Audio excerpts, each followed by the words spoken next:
Hey everyone, welcome back to the Highland Hardwater Outdoor Podcast. This is Matt and Zach. We had a really great conversation today with Jay Siemens. He is a photographer, videographer, content creator, fishing guide. We had a really great conversation with him. In the podcast, Jay goes over how he got into fishing, video, and photography, as well as how he got started with the YouTube channel Uncut Angling. He also touches on his own YouTube channel and how you can use particular gear to create some of your own fishing content and maybe even start your own YouTube channel. Yeah, so we're looking forward to you having you listen to this podcast, and also make sure you subscribe, leave a rating or review on iTunes, share with your friends, follow us on Instagram. So check everything out and listen to all of our old episodes. That'd be great. We got a lot of other really great interviews planned, so stay tuned for those. So enjoy this podcast.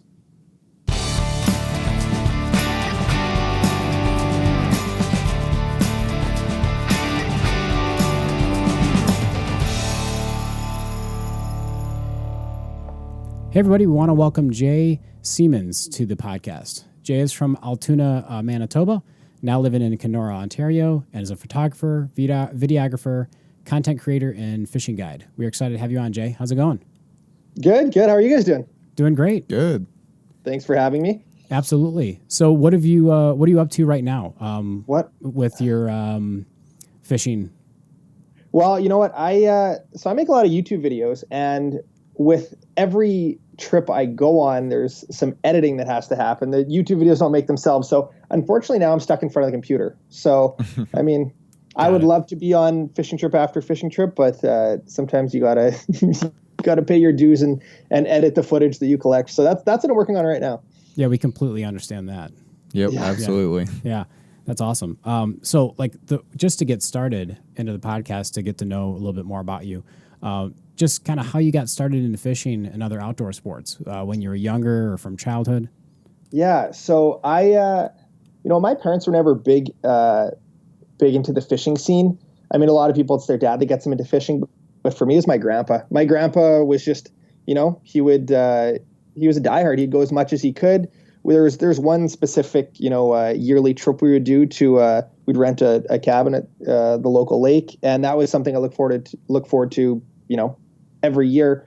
And it kind of just off that yearly fishing trip, it kind of just grew into more and more and more, and then it just became an obsession. Probably in probably when I was like 14 or 15, I became really obsessed with it. And I was like, what's next? What's the next step? How can I incorporate fishing into my life more? And then I started guiding. So I became a fishing guide at 16, and I guided at a couple different lodges across Manitoba and northern Saskatchewan. And yeah, that was a big part of my life. And then in the midst of all that, I kind of got into photography, into videography, and life kind of took a different route. I had the opportunity to film a fishing show with a buddy. So that's kind of the next chapter of what happened after guiding. Well, that's awesome.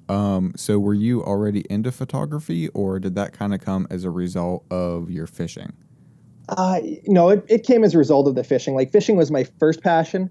And then it was like, let's take a picture of the fish we caught. And then it's like, well, let's try to take a better picture. And it was always that pursuit of the perfect fish picture, which nice. I don't know if exists, but it was like, how can I make it a little better, right? Did you start with just maybe like a cell phone or a point and shoot camera first before you did a photography camera?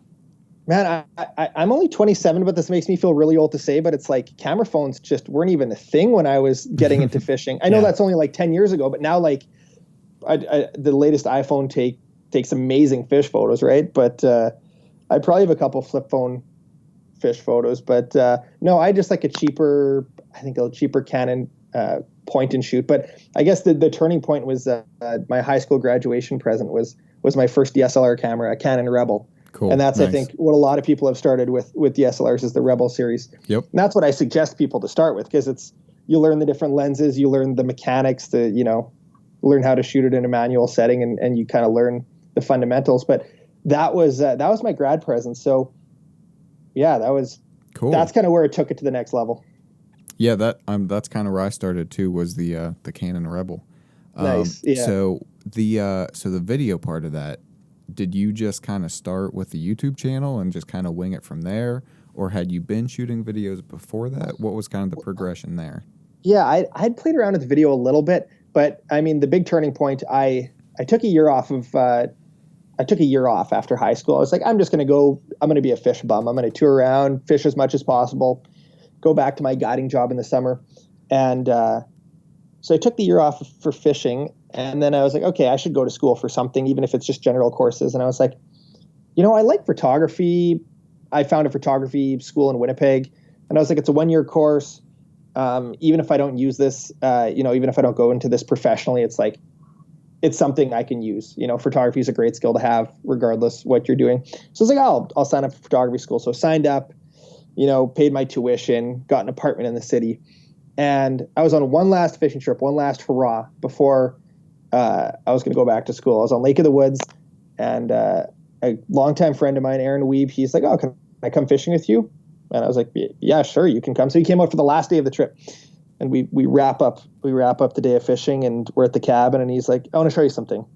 So he pulls out his laptop and he plugs in a hard drive, and he starts playing this pilot episode, and he's like, I filmed a pilot episode for a fishing show. I'm like, cool. And he's like, do you want to drop out of school and start filming this fishing show with me?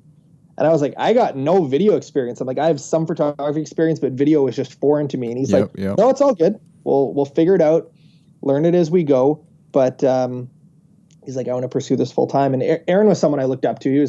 I idolized him. He's probably 7 years older than me. So he had done incredible trips, caught like ridiculous fish. And I was like, this is someone I wanted to be around. I wanted to be a part of whatever he was doing. So, I mean, for me, a dream was always, be part of a fishing show. I think it's the dream for a lot of young hardcore fishermen. It's like, I would love to have a fishing show. And for me at the start, I was probably like, I want to be in front of the camera.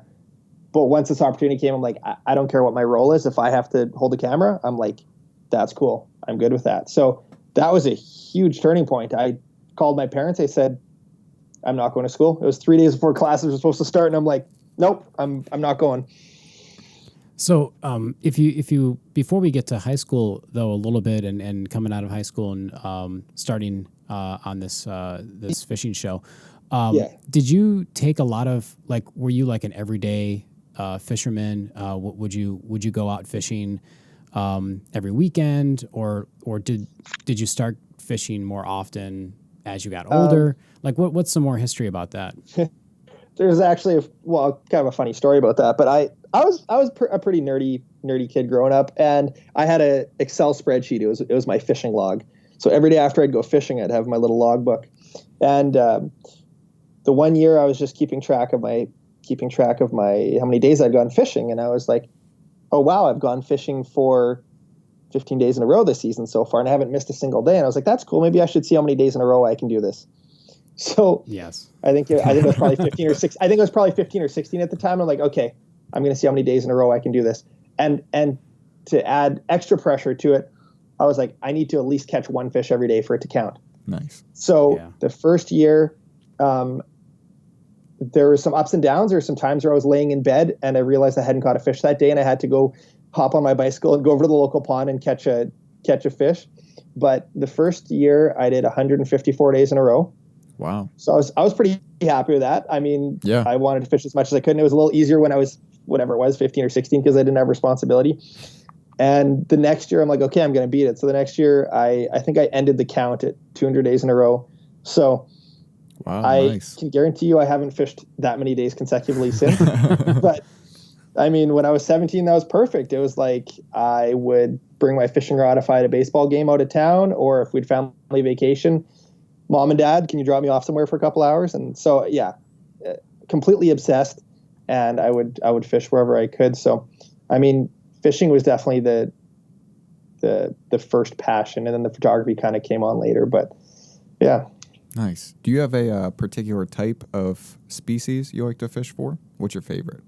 More recently, yeah, like muskie fishing is so addictive. Muskie fishing is, nice. I mean, anyone you talk to, it's the hunting of fishing. Like you're fishing all day for one or two bites, or even that interaction with a muskie. And muskies just have a personality that other fish don't have. And if you guys aren't familiar with muskie fishing, it's pike kind of gets scared when they get close to the boat, but a muskie, all he cares about is that lure. So when that muskie's following your lure into the boat, he will eat that lure right beside the boat if he wants to, or he'll follow it for a couple loops of the lure. And it's tough to explain to someone who hasn't muskie fished before, because it's just so different and it's addictive. It's 95% the most boring fishing ever, but the 5% is just like everything. It's just madness. It's, it's that fish eating right by your feet. And yep, I can imagine. Yeah. Have you guys done any muskie fishing? I have not. Maybe the closest thing I've done as far as like finicky fish is where we are, there's steelhead fish in the river. Yeah. And they are very addicting to catch. Just catching like a giant trout. It's a very satisfying feeling. But along with the muskie fishing, have you ever caught one right next to the boat, like doing the figure eight? I know that's a pretty big thing. But I've never actually seen anyone catch one that close to the boat. I have. Nice. Lake of the Woods is my home lake, and for whatever reason, every lake fishes a little bit different. Mm-hmm. But Lake of the Woods, I would say probably 75% of the fish you catch are in the figure eight, at least for myself. So that is it's really weird cool. Because I'm expecting to catch that fish in the figure eight more than actually am expecting to catch it on the cast. So every cast I'm staring behind my lure and I'm like, is this submarine going to be following or not? So it's a pretty crazy rush of emotions when you see this 40 to 50 inch fish like nosed up behind your lure, like inspecting it, and you can kind of tell their mood when they come in if they're going to eat or not. But even when they follow, it's still a pretty cool interaction. Yeah, there's nothing better than reeling in a lure and then seeing this big shadowy figure come out of nowhere and start to tail it. Yep, exactly. So kind of going back to like your video and the YouTube show, so that's Uncut Angling, right? Yep. Yeah. So how's that been going, and how was it from the start? Man, it was the dream. Like Aaron is so good in front of the camera, and we were just, it was a whole learning process. So the first year we just focused on YouTube, and we're just like, let's pump out videos, what happens. And I remember us making the first YouTube video and it being uploaded in some random hotel room in northern Manitoba. Nice. And we put it online, and all of a sudden it's like, in the first day, I think we got maybe 500 views, and we're like, this is crazy. 500 people watched our video. Yep. And it was just, it blew our minds that many people watched it, and there was feedback, and we're like, okay, this is cool. YouTube was so new. Like back in the day, if you wanted a fishing show, you needed your full production crew. It was on film. It was just like you needed a studio to do this. And now we can do it on our laptop in a hotel room. Yep. And it's just, that first fall, we went super hard into the winter and gained track. Then all of a sudden there was opportunities for a couple TV networks. And I think we thought that was the goal at the time. And we did the TV thing, and it was super cool. But then we realized like TV isn't the future. It's it's YouTube. So in hindsight, if you would ask Aaron, I think he would say, I wish we would have just done YouTube the whole time, because it was so much extra work cutting those episodes for 22 minutes, putting in commercial breaks. Aaron did all the editing, so I can't say that I endured the pain, but it was all this extra work. And then it's just like, YouTube is where the attention is. And TV was huge, 10, 15 years ago, but I'm sure you guys have seen as well. And people want instant current video. So it's Netflix and it's YouTube now. So that was an awakening, and wish we would have stayed on YouTube, but it's what we were always planning to do. So is what we did. That's really cool. And one other thing I noticed about with YouTube too, and especially the fishing channels, is it just feels a little more real. Like whenever you see someone go out there with like a handheld camera and catch a fish, there's almost that feeling like I could do the same thing. Exactly. And you're like it's inspired relatable to go out there. Yeah. It's not some guy on TV with a film crew, out in the Atlantic Ocean catching sharks or something. Yeah. Well, and the thing is, some of those shows, and that's something I think Uncut Angling strive to do, is for it to be real, and obviously by the name Uncut, but like there are shows you watch and they don't say if they were out there for 1 day or 3 days or 5 days. Like, Yep. people want to see the pain sometimes, right? It's not always first cast and massive fish. Yep. Aaron's done a good job of always making sure the episodes had impressive fish, and that was something that was very important to us. We want every episode to have an impressive fish to get people excited. So sometimes that meant that a show might not air, but it also kept the quality higher and kept people, they knew what to expect when an episode dropped. Yeah, absolutely. Right. I was going to ask about that. So when you uploaded that first video and 500 people viewed it, was that kind of like a kick of motivation to say, hey, let's make another one. Hey, let's make another one after that? Absolutely. Yeah. When there's people watching and you see the ball rolling and it's like, here we go. And I think, now there are so many YouTubers. There are so many fishing YouTubers right now. But when we were doing it, there wasn't that many people doing it. So it was like lots of unknown, and it was just interesting navigating that whole space. And I'm not going to take too much credit for it because Aaron, Uncut is Aaron's baby. He brought me in from the start, and I owe so much of my career to Aaron. I will never be able to repay him. But like he had to endure things because people didn't see value in YouTube fishing at the start. Now it's just like every company needs to be, they need to have social media marketing and stuff. When we started, it was just like YouTube was just this new thing that people didn't know anything about. Now it's like if you're a brand and you're not associated with, some bigger YouTubers or Instagrammers, it's like, what are you doing, right? But back then it was like, this is a risk. I don't know if we should be spending money on it, right? Yep. So I give huge props to Aaron for navigating that. He's an OG of the sport in that way because he paid dues and he grinded it when it wasn't easy by any means. Yeah. So that first YouTube video, do you remember what it was about? It was crappie fishing in eastern Manitoba, and I can just remember Aaron editing it. I can remember us catching those couple fish and being like, okay, we got a video. We caught a big one. We caught a 14-inch crappie. I'm like, that was good enough for a video. And then it all kind of just turned into a blur after that. Like if we didn't have the trips documented, I don't think I'd remember a lot of them just because that first year or two was just living on the road for a lot of the time and just sleeping in the truck, hotel rooms, wherever we needed to go. That sounds like a lot of fun. It was the dream. Absolutely.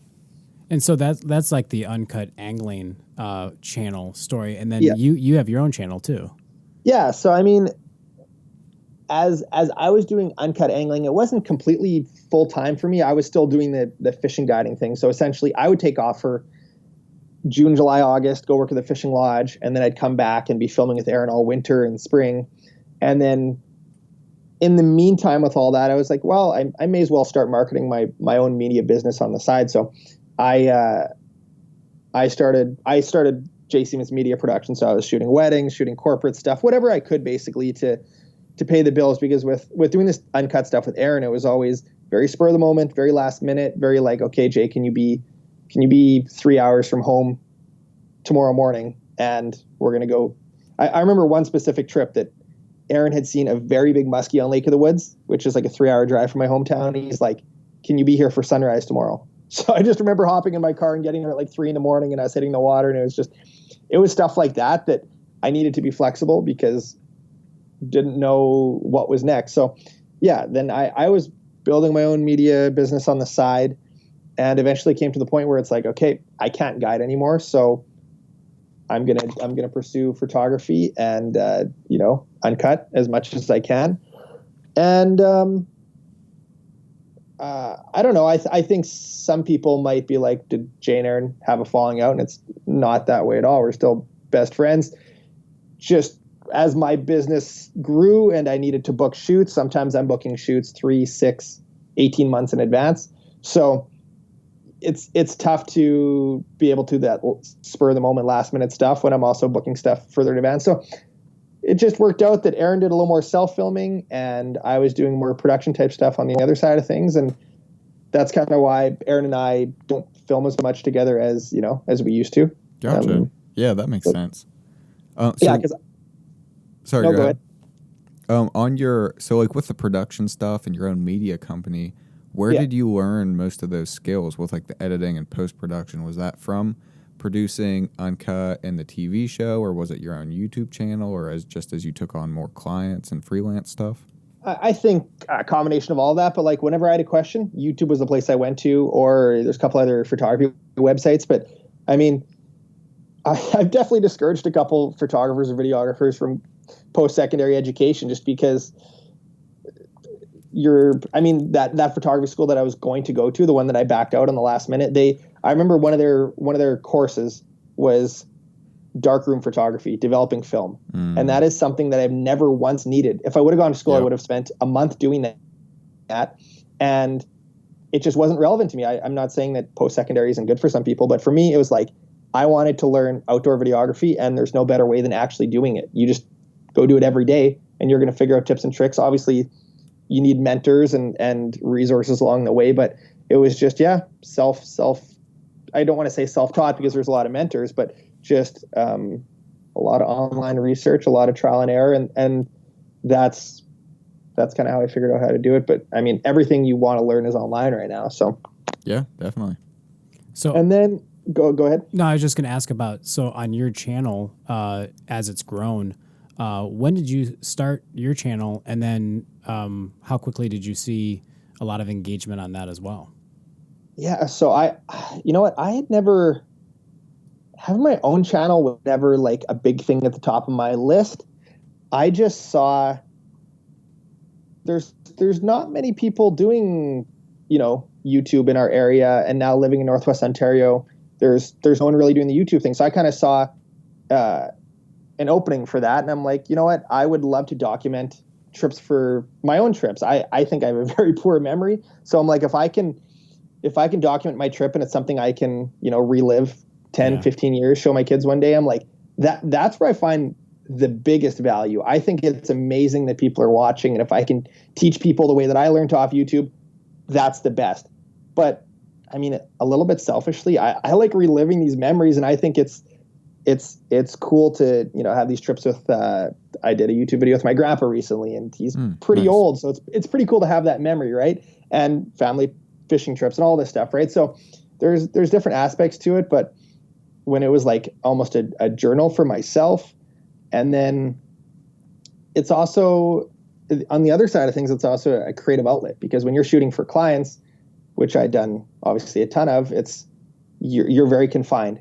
Jay, we need a 3-minute video. We want it to have a corporate feel. It needs to hit all these points. When I make a YouTube video, it's like, there's no rules, right? I can make it exactly how I want to make it. And that's why YouTube was so appealing to me as well, because it's like, this is what I want to do. I want to, I've always tried to have a hybrid between, like a vlog style, like a rough and dirty storytelling, but also have that cinematic, slow-mo drone footage film kind of feel. So that's been my angle, because I mean, I think if you want to do a YouTube channel these days, you need to have something unique, something that, makes you, because if you try to just emulate somebody else, it's going to be tough. Right. Yep. Absolutely.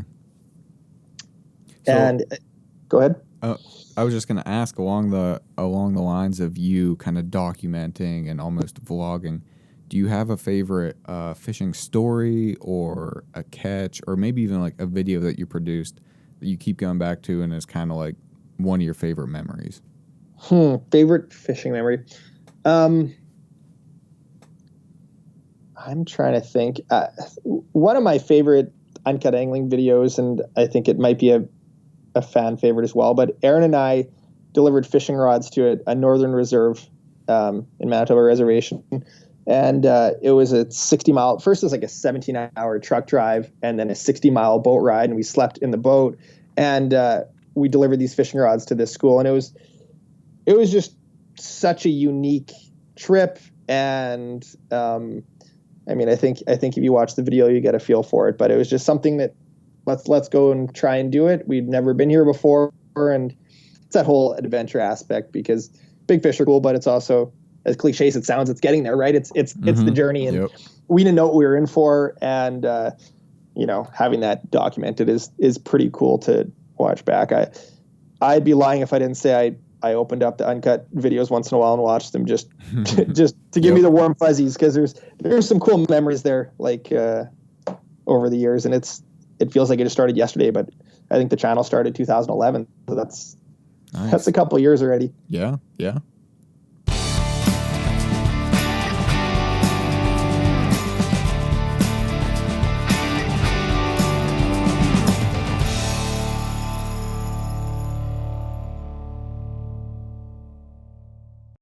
This podcast is presented by Mr. Heater, North America's most popular brand of portable heaters and accessories. Use coupon code PODCAST20 to receive 20% off and free shipping at www.mrheater.com. So with sort of going along those lines of that video, what are your thoughts on growing the sport, growing ice fishing up in your area, and your thoughts on that? Man, growing the sport, I think we got to get young people into it. I mean, that is the future, is young people, and I think the growth of YouTube is good for young people getting into the sport, because they watch and get inspired, and there's lots of young YouTubers. That's kind of more the demographic on YouTube is young people making YouTube videos, because they're techie and have the skills and stuff. So I think the sport's in a good place. I think on the other side of things, I think some people are getting a little bit caught up in maybe the sponsorship side and the influencer side, and I don't want to speak out of both sides of my mouth, but like I think people should go fishing and experience it and love it, and if they wanted take it further into a career, absolutely. I just think it's good to spend a lot of time fishing first and experience it, right? Yep. So I think, yeah. Sorry? No, so with the youth getting involved in fishing and helping with that, what would be some tips for someone listening that has watched some YouTube videos fishing, and then what do they need to do to kind of get started? To get started, I think like mentors are so key. If you can, I mean, for me, when I started getting into fishing, before fishing message board, or before Facebook groups were a thing, there was fishing message boards. There's Manitoba fishing message boards, and that's where I met Aaron, and that's where I met a lot of my other best friends. And it was just a resource for people to talk fishing. But also, before I had my driver's license, I had people that took me fishing all over the place. And thinking back on it, me as a 15-year-old getting taken out by strangers online, it's pretty funny saying it that way. But I mean, there's so many people that they're like, yeah, we'll pick you up, Jay. Like we'll take you fishing, just chip in some gas money and we'll go. So there's, I hope that I can be that same influence to somebody else if I can, take them fishing, get them into the sport, because I think that's our role as ambassadors of the sport, is to get younger people into it. So I think if you can connect with somebody who takes you out, find that core group of fishermen that are hardcore that want to do it with you. I think that's pretty important. Yeah, definitely. I would imagine you got a lot of experience fishing for all different types of species and stuff like that too.